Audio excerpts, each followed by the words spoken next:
Hey friend, welcome back to the Leading Yourself podcast. Can you believe we're in the final stretch of the year? The last 2 months always feel complicated. There's excitement, but also exhaustion, gratitude, but also overwhelmed. And if you're anything like me, your evenings can start to look like this: dinner, maybe a glass of wine, a scroll through social media, an episode of something, maybe two. And then suddenly it's 10:30 and you're too tired to do anything meaningful before bed. Sounds familiar? For years, that was me. I told myself I was unwinding, but in reality, I was numbing out, not recharging.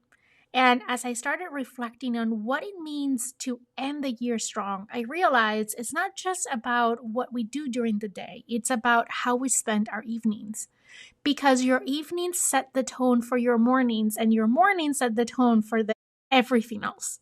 So today, I want to talk about how to reclaim your evenings, not just to rest, but to reconnect with yourself so you can finish the year not drained, but deeply fulfilled.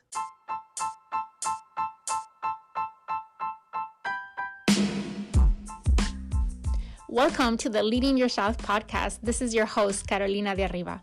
I'm an HR professional, coach, wife, mom, and above all things, a goal-getter. In this podcast, we're going to be digging into all things leadership, professional and career development, habits, and relationships. This is a podcast for those who want to become the best version of themselves, those who have big dreams and are willing to embrace the journey and put in the work to achieve them. My goal is to share with you the tools, tips, and tricks to help you in your journey. So let's dig into today's episode. For the longest time, my evenings looked exactly the same. Dinner, clean up the kitchen, maybe help my son at the time with something from school, and then straight to the couch. TV on.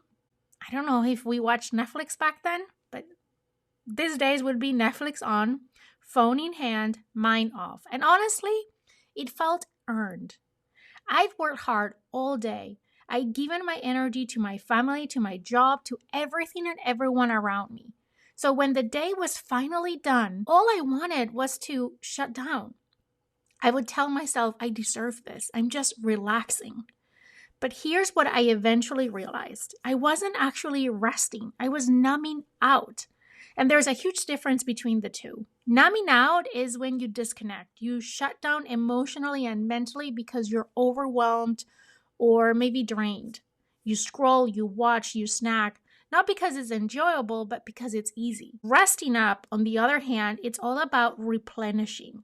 It's when you do something that fills your cup, that helps you actually feel more grounded, more at peace, more like yourself.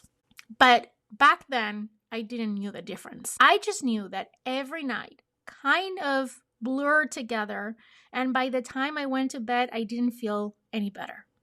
And if you ever had that feeling, that quiet guilt of, I wasted another night, I want you to know that you're not alone. So many of us are living on autopilot in the evenings. We all fall into what I call the dinner, TV, bed trap. It's that pattern when you move from one routine thing to the next. Dinner, dishes, show, scroll, sleep, and you convince yourself that's just life. But what that pattern does over time is to quietly steals the best part of your day, the part that's actually yours. You see, your evenings are a transition, a bridge between who you were during the day and who you want to become tomorrow. And when you spend that bridge time checked out, you missed out the opportunity to rest. So I started experimenting with something new. I created what I now call my third act. It's the space after dinner but before bed, a little window of time that's intentionally just for me. No screens, no distractions, no multitasking, just something that nourishes me. Sometimes is a walk around the block, just me, the cool night air and my thoughts. Sometimes I also use my walking pad. Sometimes is journaling, reflecting on my day, what I'm grateful for, what I want to release. Sometimes is stretching or lighting a candle or just sitting in silence with a cup of tea. I'm trying to love tea. I'm not there yet, but I'm trying. Key isn't about what you do, it's why you do it. It's not about being productive, it's about being present. Because when your evenings have structure, not in a rigid kind of way, but in a rhythmic way, your life starts to feel more intentional. You start to end your days with peace instead of destruction.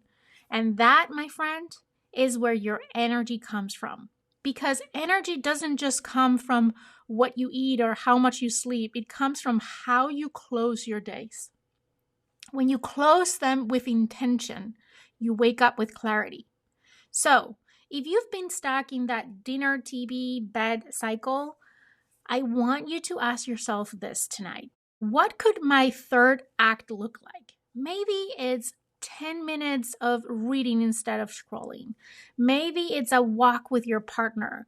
Maybe it's just dimming the lights, putting your phone away, and breathing.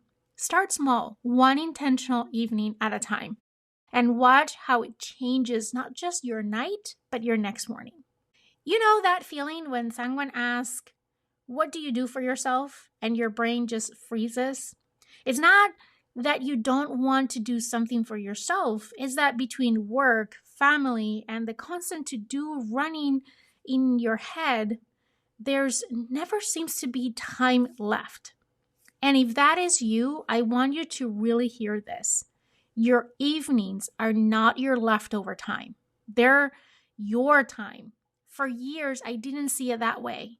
When my kids were younger, my evenings were pure chaos: dinner, homework, bedtime routines, dishes, laundry, you name it. And by the time the house finally went quiet, I was done. Mentally, physically, emotionally, I was just done. I would collapse on the couch or my bed, grab my phone, and tell myself I'm too tired to do anything else. And maybe that sounds familiar, that quiet surrender that happens after a long day. But here's what I realized. I wasn't too tired. I was just unintentionated. I think that is a word. Lacking intention. That's what I tried to say. I didn't have a plan for my evening, so I slipped away by default. And I think that's true for many of us. We don't decide how to use the time, so it gets filled with whatever is easier: TV, scrolling in social media, snacking, the autopilot. It's not about willpower, it's just about awareness. So I made a small but powerful decision. I started scheduling one personal moment every single night. Not a to do, not a chore, a moment. A few minutes that belong only to me. Sometimes it's journaling, just writing down one thing that I'm grateful for or one thing that I wanted to let go. Sometimes it was a warm bath with music. Sometimes it was reading something that nourished my mind instead of drain it. Nothing complicated, nothing that required a ton of effort. Just something that felt like mine. And I'll tell you something, that is one small change that shifted everything. Because it reminded me that I'm not just someone who does, I'm someone who is. Not just someone who gives, but someone who receives. Not just someone who performs, but someone who deserves restoration. And that little reframe started to heal this part of me that had been running on fumes for years. When I started honoring my evenings, not as a leftover scraps of the day, but as a secret space, I started showing up differently the next day. More calm, more kind, more grounded. I had more energy, not because I slept more hours, but because my evenings refuel me instead of drain me. And yes, my sleep quality improved when I make these changes. What if instead of thinking, I just need to get through the day, you start thinking, I get to close my day with intention? That's one small ritual that could help you refill your cup before the year ends. Maybe it's lighting a candle and reflecting on the best part of your day. Maybe stretching while you listen to soft music. Maybe it's stepping outside and breathing the cool air and reminding yourself that you made it through another day.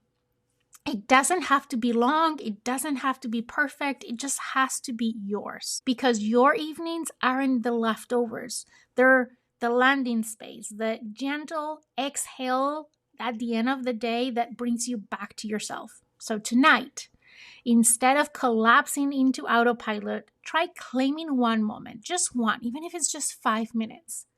You'll be amazed at how different tomorrow feels. Okay, let's talk about the black hole that eats our evenings, which is our screens. You know exactly what I'm talking about, right?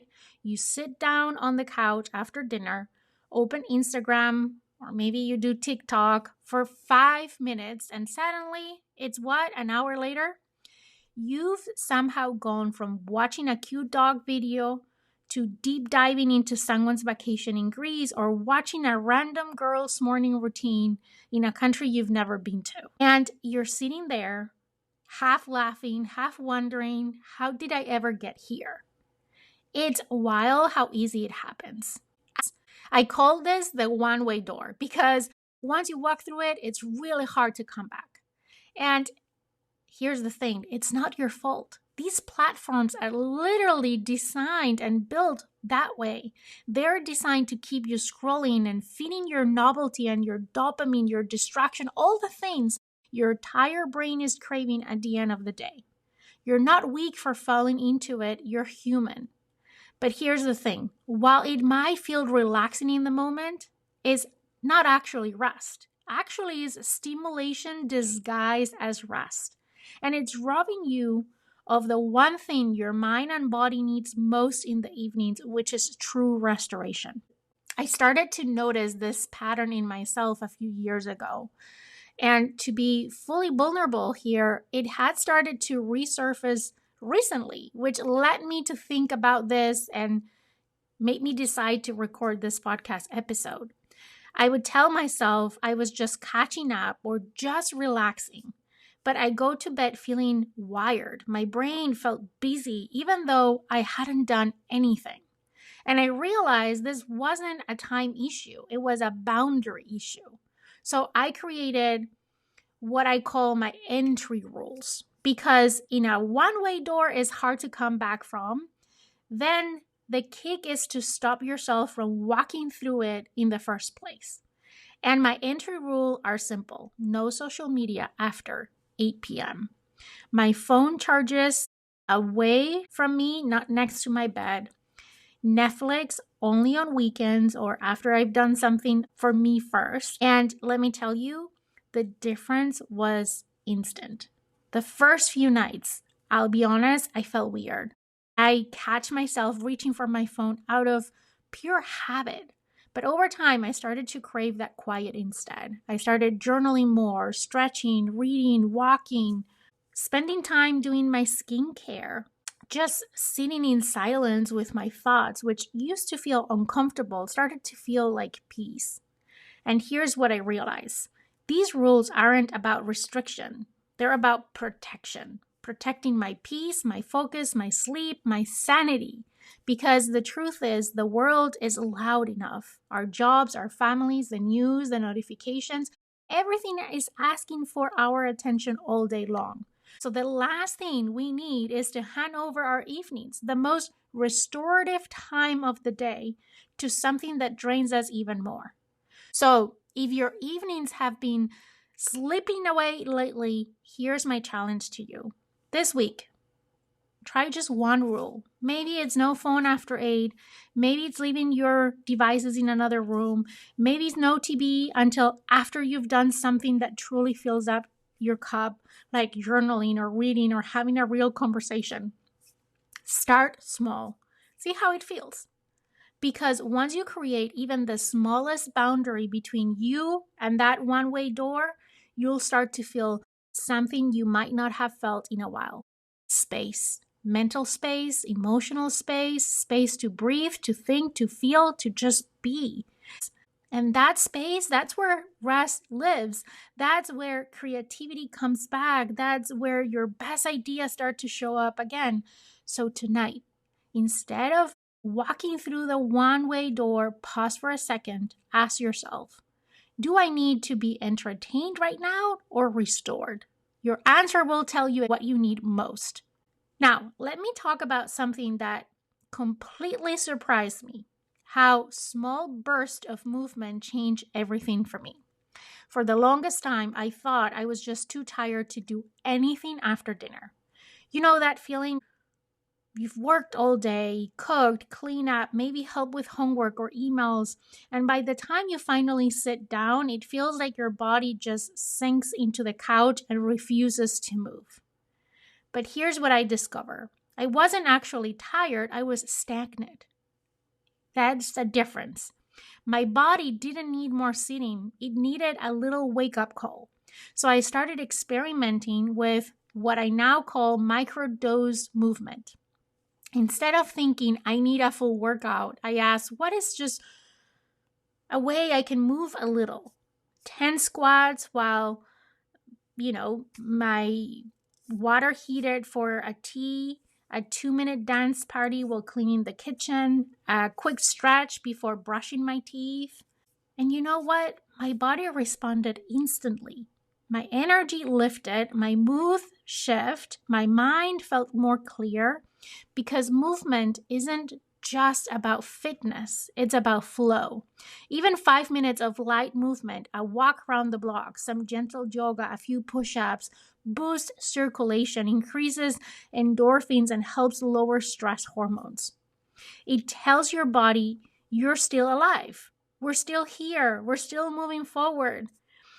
And that's the thing. Energy creates energy. So if you've been dragging yourself through these darker evenings, maybe what you need isn't more rest. Maybe it's just a little movement. You don't have to run a 5K or hit the gym. You can reclaim your energy in micro doses. Try it tonight. Put on your favorite song and move for 3 minutes.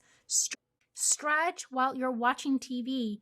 Walk around the block after dinner. Small doesn't mean insignificant. Small is how movement begins. So here's the challenge for you today. Before the weekends, find your version of microdose movement. Make it joyful. Make it easy. Make it yours. Because the goal isn't perfection. It's to remind your body that you're still in motion. Here's what I've learned. I want to finish the year strong. It starts with your nights. When you end your day intentionally, you wake up more clear, more focused, and more grounded. You stop reacting to your days and start designing them. So, as you think about these final over a month that we have left in the year, ask yourself, what do I want my evenings to look like? What habits do I want to carry into the new year? What kind of energy do I want to end my days with? You don't have to overhaul everything. Just pick one of these little shifts. Maybe it's creating this third act after dinner. Maybe it's scheduling one personal moment each night. Maybe it's setting a one-way door boundary or a micro dose of movement. Do that for the remaining of the year, less than 2 months, and I promise that you'll finish this year feeling proud, calm, and centered. Because ending the year strong isn't about doing more. It's about ending your days in a way that supports who you want to become.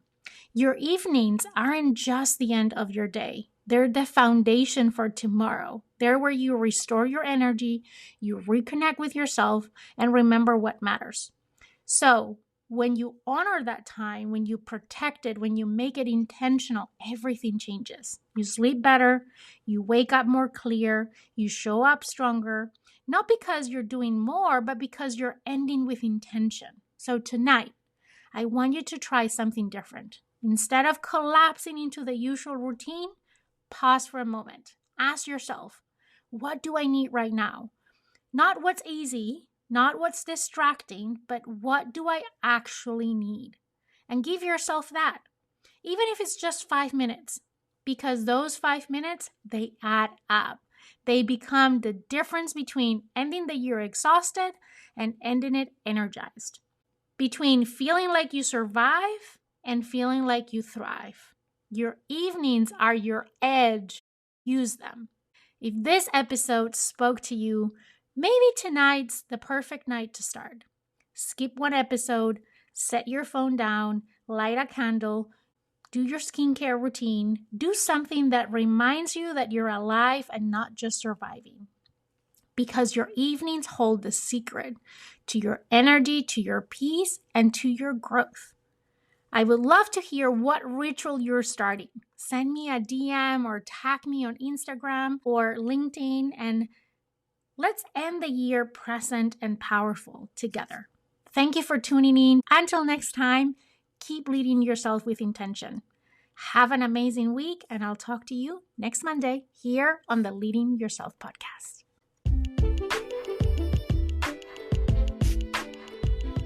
Okay, my friend, that's all I've got for you today. But before you go, 2 quick reminders. Number 1, if we're not already friends on Instagram, let's get connected. You can find me as Leading Yourself Podcast. Number 2, make sure you're subscribed to the podcast so you never miss an episode. Thank you so much for joining me today. I am incredibly grateful that you're in this journey with me. I want to leave you with one last thought. I want to remind you that you're destined for more and that every step that you take brings you closer to becoming that best version of yourself. Embrace each day as a chance to learn, grow, and chase your dreams. The world needs you to shine brightly, so go out and show up fully and authentically. Take care, and I'll see you next time.